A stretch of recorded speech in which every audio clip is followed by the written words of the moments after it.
윤석열 총장의 정치적 행보는 파격에 파격을 더하고 있습니다. 판사 사찰 문건을 언론에 흘려 여론 왜곡을 시도하고 직무 복귀 직후에는 일종의 출마 선언문을 전국 검사에게 이메일로 발송했습니다. 추미애 장관과 윤석열 검찰총장의 갈등이라기보다는 검찰 개혁과 그리고 반개혁 세력의 갈등으로 보는 게 더 맞을 것 같고요. 그리고 당 지도부에서는 저희는 공수처 설치, 국회는 국회가 해야 할 일을 반드시 하겠다. 그런 논의가 더 집중적으로 이루어지고 있습니다. 추미애 장관이 개각에서 살아남자마자 또다시 기묘한 한 수를 두었습니다. 검찰총장 직무 배제 집행정지 신청을 받아들인 법원 결정에 불복을 해서 즉시 항고한 것입니다. 방어권 보장을 핑계로 징계일을 연기하면서 한숨 돌리고 있지만 기어이 이 정권은 윤석열 몰아내기를 관철할 모양입니다.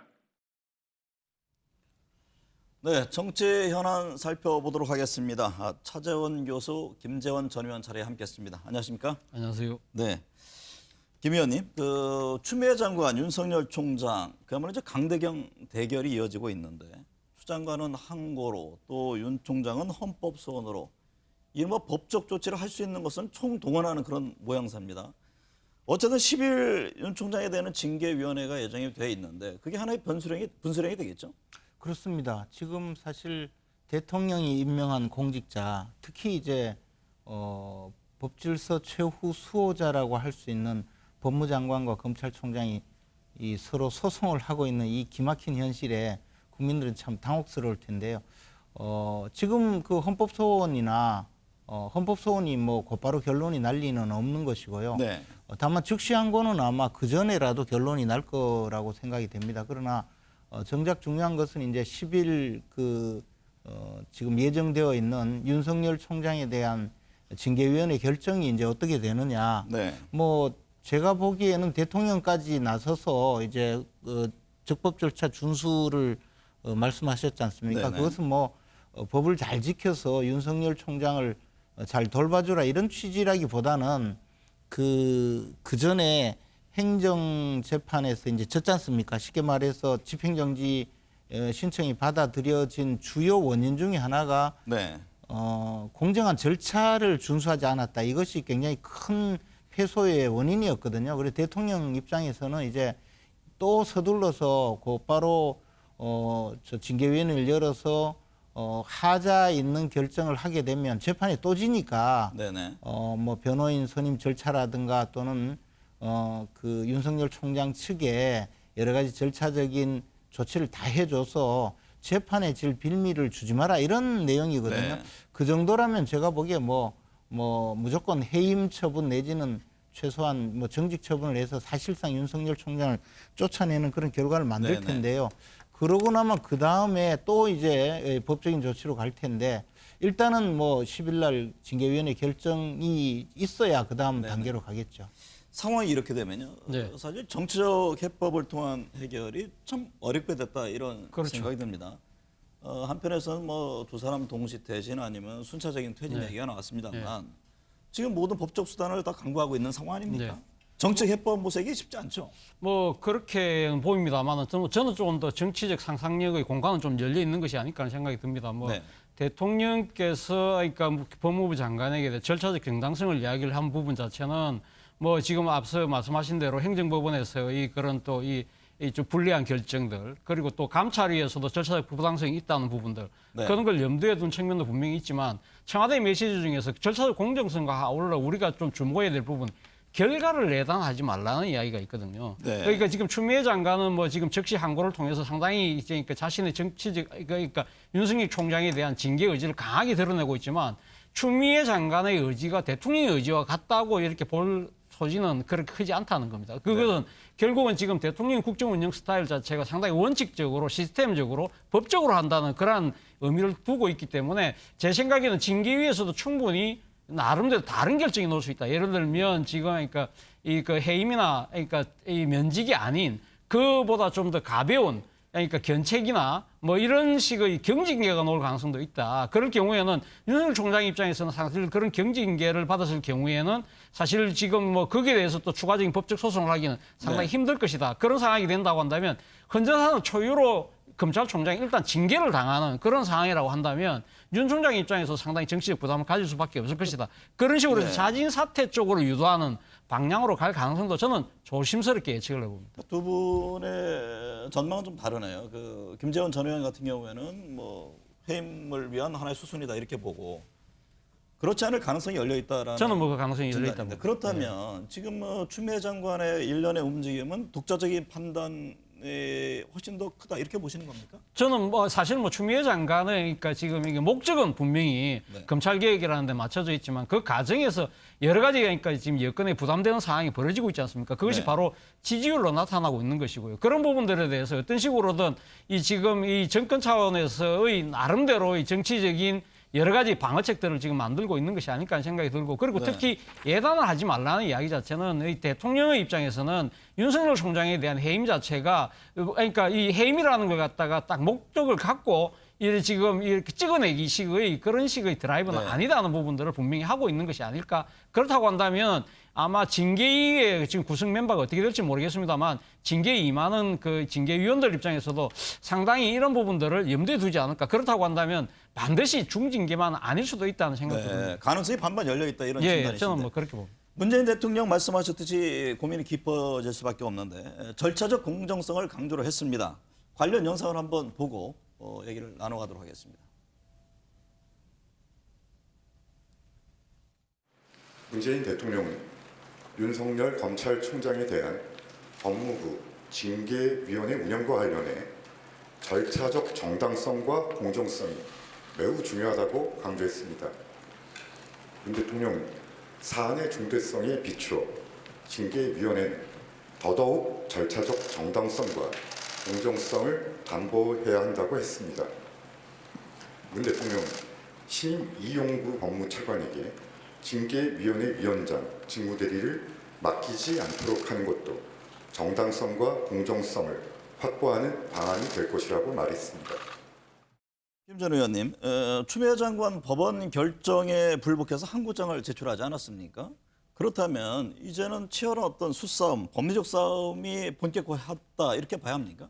그런데 이제 즉시항고라는 것은 사실 이번에 그 법원의 결정이 잘못되었다고 하는 그 항고장을 내서 다른 재판부에서 한번 판단을 받아보는 것인데 그것은 별로 실효성이 좀 없거든요. 그리고 이제 헌법소원을 제출했는데 헌법소원이 아니라 위헌법률 아예 심사 쪽으로 이제 갔기 때문에 저것은 헌법재판소에서 상당한 논란이 있기 때문에 당장에 그 결론이 나지 않습니다. 시간이 꽤 오래 걸리잖아요. 예, 그래서 이 두 가지 자체가 어떤 단기간에 법정에서 다투어질 그럴 가능성은 별로 없는 것 같고요. 결론은 결국에는 저 10일 날 있을 징계위원회의 결과가 있으면 그 결과에 따라서 또 다시 그 윤석열 총장은 예를 들어 해임 처분을 하면 그 해임 처분 취소 청구 소송을 제기하고 또 그것에 대해서 집행정지 신청 사건을 또 재판을 제소를 하면 결국 그 사안 즉 징계위원회 결정이 법정에서 가려질 가능성이 많습니다. 이것은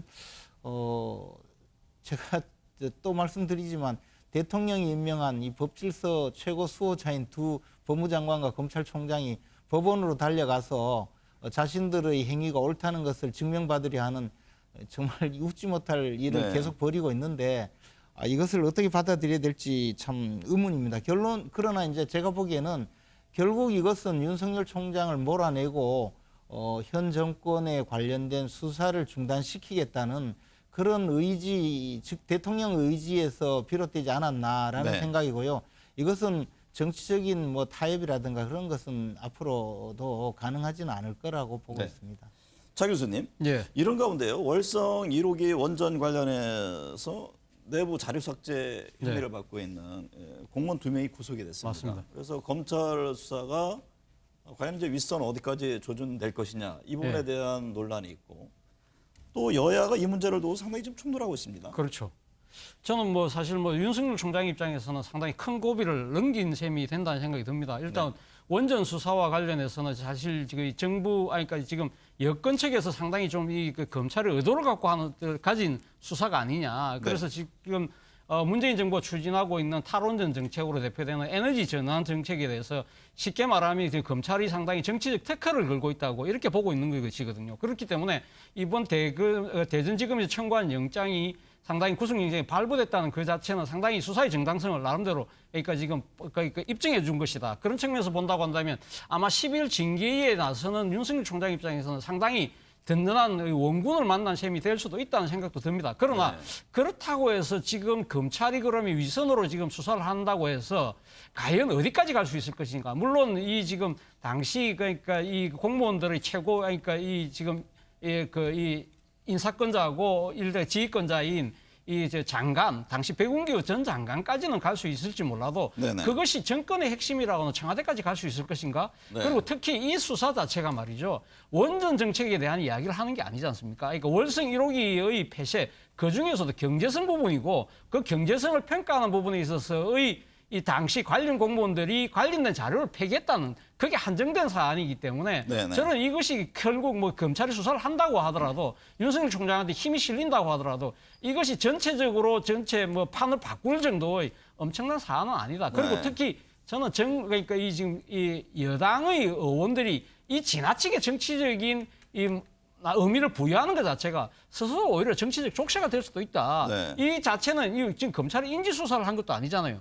그 감사원에서 일종의 수사 참고 자료를 받아서 네. 거기서 범죄 혐의가 있다고 해서 수사를 한 것이기 때문에 이걸 기존의 그러니까 이 검찰이 이 소위 말하는 그러니까 정치적인 사건에 개입할 때 하는 인지에 의해서 정치적 의도를 갖고 하는 수사와는 별개로 좀 봐야 될 필요가 있다. 말 그대로 이거는 수사일 뿐이라는 생각이 듭니다. 좀 냉철하게 볼 필요가 있다 이런 네. 지적이신데, 근데 여당은 어쨌든 간에 이 문제는 정책적 사안인데 이걸 정치적 수단으로 좀 활용하는 거 아니냐, 이른바 검찰권 남용이다 이런 지적을 하고 있는데, 김재원 전 의원님, 원전 수사가 추미애 장관과 윤석열 총장 간의 대치 국면에 어떤 하나의 변수가 될 수 있을까요?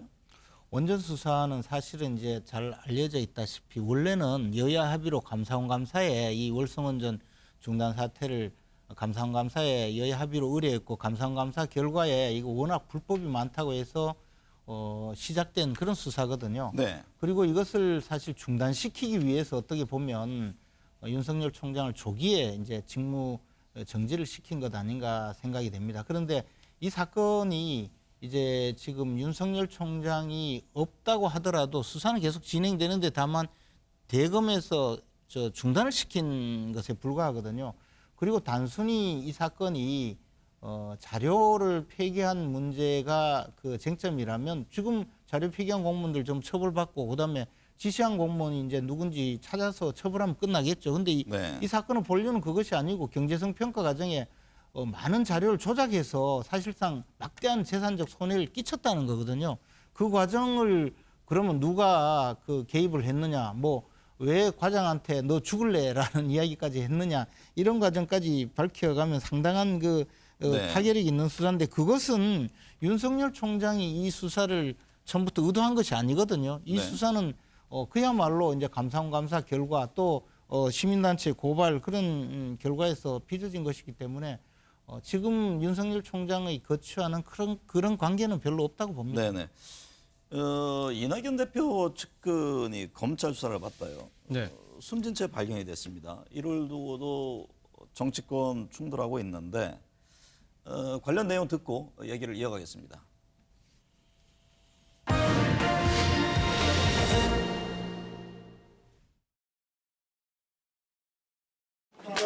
대변인한테 하시죠. 필요한 대변인한테 하시죠. 뒤쪽에 불 타신대요. 대변인 통해서 하시면 됩니다. 저기까지만 가주시죠. 지금은 조문할 사항이 안 된 걸로 알고 있습니다. 그 영안실 사항이 조문할 사항은 아닌 걸로 알고 있습니다. 조문할 사항이 되시면 하실 겁니다. 아침에 그 문자로 보냈죠. 네. 네, 그 외에는 특별한 말씀은 없었습니다. 고인의 명복을 빌고 많이 경황이 없으실 이 대표께도 위로의 말씀을 드립니다. 옵티머스 관련 수사 중 불의의 상황이 벌어진 데 대해서는 경위는 더 조사해봐야 되겠지만은 우선은 상황이 잘 수습되기를 바라겠습니다. 핵심 측근의 비보에 큰 충격을 받으셨을 이 대표와 민주당께 위로의 말씀을 전합니다. 검찰이 하는 행태는요, 노무현 대통령부터 해서 이낙연 대표의 이부실장 여기까지 똑같은 행태로 흐르고 있습니다. 지나치게, 참으로 지나치게, 잔인하게 이 상황을 파헤치고 있어요. 검찰의 행태는 하나도 안 바뀌었어요. 어떤 수사를 어떻게 했기 때문에 사람을 이렇게 죽이는 결과가 나옵니까? 한두 분이 아니지 않습니까? 자, 검찰의 행태를 모릅니까? 왜 사람을 그냥 죽을 지경으로 몰아넣어요? 네, 앞서 들으셨지만 이번 사망 사건 놓고도 정치권은 충돌을 하고 있는데요. 지금 이제 검찰의 강압 수사 얘기를 엮고는 얘기를 합니다. 이번 사망 사건이 옵티머스 수사에 좀 어떤 영향을 줄까요? 근데 이제 옵티머스 사건은 잘 아시다시피 그 많은 개인들에게 돈을 모아서 정부의 그 채권에 정부로부터 받을 돈에 투자하는 그런 펀드라고 해서 이것은 뭐 은행 적금보다도 더 안전하다 이런 그 이야기를 하면서 돈을 모아서는 사실은 완전히 그 개인적인 용도에 사용해버린 사기 사건이거든요. 그래서 많은 피해자가 있고 네. 그 과정에 적지 않은 권력층이 개입하지 않으면 도저히 있을 수 없는 예를 들어 금감원의 감시라든가 이런 것을 전부 벗어난 그런 행태거든요. 실제로도 지금 옵티머스 관련된 여러 가지 이제 권력층의 개입 정황이 나타나고 있지 않습니까? 그런데 지금 이낙연 대표의 그 비서실 부실장의 경우는 그 중에 아주 극히 일부의 뭐 조그만한 저 분야이죠. 예를 들어 복합기 그 복합기의 그 비용을 받았다 또는 그 사무실 임대료를 지원받았다 이 정도이기 때문에 그 금액에 비해서 너무나 작은 사건이고 이것은 이제 다만 정치인과 관련돼 있고 특히 이낙연 대표와 관련되어 있다고 해서 주목을 받는 사건이지 이 옵티머스 수사와는 그렇게 본류가 아니라고 봅니다. 그래서 옵티머스 수사를 제대로 좀 했으면 하는 바람이 있는데 엉뚱하게 이런 변수가 생긴 것뿐이라고 봅니다. 네. 여당에서는요. 검찰은 이제 강압 수사 의혹을 제기하고 있지 않습니까? 맞습니다. 과잉 수사 가능성에 대해서는 어떻게 보세요? 뭐 일단 뭐 피의자가 극단적인 선택을 했기 때문에 뭐 검찰의 책임이 결코 적지는 않을 거라는 생각이 듭니다. 네. 뭐 지금 일부 보도에 의하면 수사하는 과정에서 상당히 뭐 모욕적인 언사가 있었다는 것이 일종의 그러니까 이 당측의 관계자의 이때 그 언급으로 보도가 된 걸 봤는데 그 실체는 뭐 정확하게 알 수는 없습니다만 이와 관련해서 지금 대검에서 이 지금 대검 인권부에서 지금 이 부분과 관련된 조사를 한다고 하니까 그걸 지켜볼 필요가 있다는 생각이 들고요. 네. 그런데 지금 그 서른 지금 화면에 놓듯이 서른 의원도 지금 상당히 검찰의 강압적인 수사를 지금 단정하고 강하게 지금 이렇게 검찰을 압박하고 있지 않습니까? 그런데 이러한 그 자체가 어떻게 보면 여권의 입장에서 또 양날의 칼이 될 수도 있다는 생각이 듭니다. 당장은 이 지금 피해자 인권 보호에 소홀했던 부분에 대해서 지적할 수 있지만 문제는 이 수사를 담당하고 있는 부처가 서울중앙지검이라는 겁니다. 그렇게 경우에는 지금 사실 서울중앙지검장이 지금 이윤성 지검장이 상당히 친정권적이다. 뭐 그래서 윤석열 총장하고 각을 세우고 있는 입장이기 때문에 어떻게 보면 이러한 그 여권의 강력한 압박 자체가 오히려 윤석열 총장 입지를 보완해주는 측면이 있기 때문에 여당 입장에서도 계속적으로 이 이야기를 하기는 계속 끌고 가기는 쉽지 않아 보입니다. 네. 근데 윤 총장은 수사 과정에서요. 인권 침해가 있었는지 여부를 조사해라라는 이런 지시를 내렸는데 여기는 중앙지검은 뭐 아시다시피 이성윤 중앙지검장이 있는 곳인데 이 정치권 비판을 차단하기 위한 것인지 그건 어떤 의도로 이해를 합니까? 아니 뭐 그러니까 지금 그 대검 총장의 입장에서는 뭐 어쨌든 뭐 지금 그 검찰에 수사받던 피의자가 이렇게 극단적인 선택을 했기 때문에 이 부분에 대해서는 당연한 지시를 할 수밖에 없는 거 아닙니까? 특히 그리고 본인이 이 사망 사실이 알리기 전까지 실종 단계에서의 그 관계에 대해서 여러 진행 상황에 대해서 보고를 받지 못했다는 거 아닙니까? 언론 보도를 접하고 나선 뒤에 알았을 정도라고 하니까 이거는 지금 대검 내의 지금 보고 체계가 완전히 허물어졌다. 그런 차원에서 기강 확립 차원에서 오히려 더 그런 지시를 내린 것이 아닐까라는 생각이 듭니다. 네, 북한이 다음 달 하술 최고인민회의를 소집하기로 결정을 했는데 이 통상이 매년 4월에 열립니다. 1월로 앞당긴 배경에 대해서 여러 궁금증이 있는데 김재원 전 의원님, 이게 어떤 특별한 이유가 있을지. 우리가 이제 통상적으로 그 북한에서 최고인민회의는 네. 1년에 한 번 정도 열리고 또 이 최고인민회의 내용을 분석해 보면 앞으로 이제 북한 정권이 어떤 것에 주안점을 두고 있는지 많이 분석하는 그런 중요한 행사인데요. 네. 이거 지금 일정을 이렇게 당겨서 또 더군다나 이제 주민들의 통제를 강화하는 그런 조치를 할 것이 예정되어 있는데요. 이런 것은 아마 지금 코로나19 사태 이후에 북한의 경제 사정이라든가 또는 사회의 어떤 그 통제 수준이 엄청 그 정권이 유지하기 어려운 국면으로 가고 있지 않는가 그렇게 저희들이 예상을 하고 있습니다. 네. 지금 북한이 지금까지 보여주는 여러 가지 그 이상 징후가 많은데요. 이런 것이 아마 한꺼번에 쏟아져 나오지 않을까 그런 생각이 듭니다. 네. 반동사상문화 배격법 또 네. 이동통신법 이걸 네. 만들겠다는 것인데 이제 코로나19로 상당히 경제난이 있는 것으로 지금 전해지고 있지 맞습니다. 않습니까? 예. 또 미국의 또 정권도 바뀌었고 네. 북한이 의도하는 것은 어떤 점이 있을까요? 저는 뭐 사실 이 지금 이동통신법을 먼저 좀 주목할 필요가 있지 않나 생각이 듭니다. 그러니까 네. 지금 사실 지금 세계적으로도 지금 IT가 상당히 이 산업 경제 발전을 그러니까 이끌어가는 하나의 성장 동력이다. 그런 측면에서 본다고 한다면 북한 입장에서도 이동통신과 관련된 여러 가지 산업을 발전시킬 수밖에 없잖아요. 네. 특히 지금 경제가 이렇게 지금 전면적으로 차단되어 있는 상황이라고 한다면 내부의 경제적 동력을 만들기 위해서라도 이동통신을 적극적으로 활성화시킬 수밖에 없다고 하는 그러한 정책적 선택을 할 거예요. 그런데 문제는 이동통신을 하게 될 경우에는 상당히 언로가 개방이 되잖아요. 네. 서로 사람들이 생각과 생각이 오갈 수 있는 상황이다. 그렇다고 한다면 북한의 입장에서는 상당히 내부의 불만들이 서로 그러니까 나누고 퍼져나갈 수 있는 그런 가능성이 커지고 있다. 그렇다고 한다면 이 지금 이 반사회주의 사상, 문화 이런 부분들에 대한 차단을 할 필요가 있다. 그렇기 때문에 지금 사상 통제를 강화하기 위해서 일종의 반동, 문화 이런 부분들을 차단하려고 하는 이러한 식의 이야기를 하고 있는 것이 아닐까. 네. 북한식의 그러니까 이 고민이 그대로 녹아있는 저는 조치라는 생각이 듭니다. 김정은 위원장은 지금 대의원은 맡지 않고 있잖아요. 안고 그래서 있습니다. 모습을 예. 드러내지 않을 것이다 이런 전망이 있는데 어떻습니까? 일단 네. 뭐 지금 내년 1월 말에 지금 최고인민회의가 열립니다만 그 전에 노동당 대회가 열리잖아요. 노동당 대회에서 지금 앞으로 향후 5년간 적용할 국가 경제 발전 계획을 먼저 성안해서 보고를 하고 이것을 지금 최고인민회의가 우리나라 국회격이니까 여기다 승인을 받는 거기 때문에 네. 아마 노동당 대회에는 당 의장인 아마 김정은 국무위원장이 모습을 드러내서 나름대로 이 지침을 내리고 거기에 대해서 지금 최고인민회의가 최종적으로 승인하는 단계로 간다고 한다면 최고인민회의는 안 오지만 1월 초에 열리는 노동당 대회는 주재하면서 아마 집권자의 모습을 보여줄 거라는 생각이 듭니다. 김재원 전 의원님, 어쨌든 김정은 위원장은 지금 조 바이든 당선 이후에 침묵을 지키고 있습니다. 지금 미국과의 관계는 어떻게 풀어갈 것으로 보십니까? 근데 이제 바이든 당선인이 30년 정도 미국의 그 하원 외교위원회에서 쭉 일을 했고 또 상원 외교위원장도 하고요. 네네. 그리고 북한 문제에 대해서는 북한 인권 문제라든가 또 북한 핵 문제에 대해서도 굉장히 원칙적인 그런 입장을 견지하고 있거든요.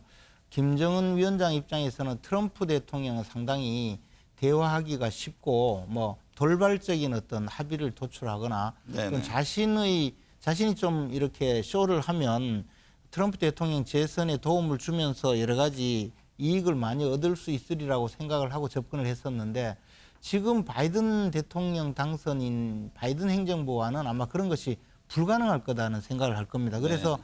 지금 상당히 이제 탐색을 하고 있는데 과거를 돌이켜보면 민주당 정권에서 북한 핵 문제라든가 인권 문제에 대해서 훨씬 압박을 한 적이 있거든요. 그래서 저는 북한이 그 바이든 행정부와 앞으로 미국과 북한 관계를 풀어나가는 데서는 지금처럼 그냥 트럼프 대통령에게 조금 트럼프 대통령의 정치적 이익을 도모해주는 그런 방식으로는 불가능하다는 걸 이미 인정하고 지금 기다리고 있는 것 아닌가 생각하고 있습니다. 네, 오늘 두 분 말씀 잘 들었습니다.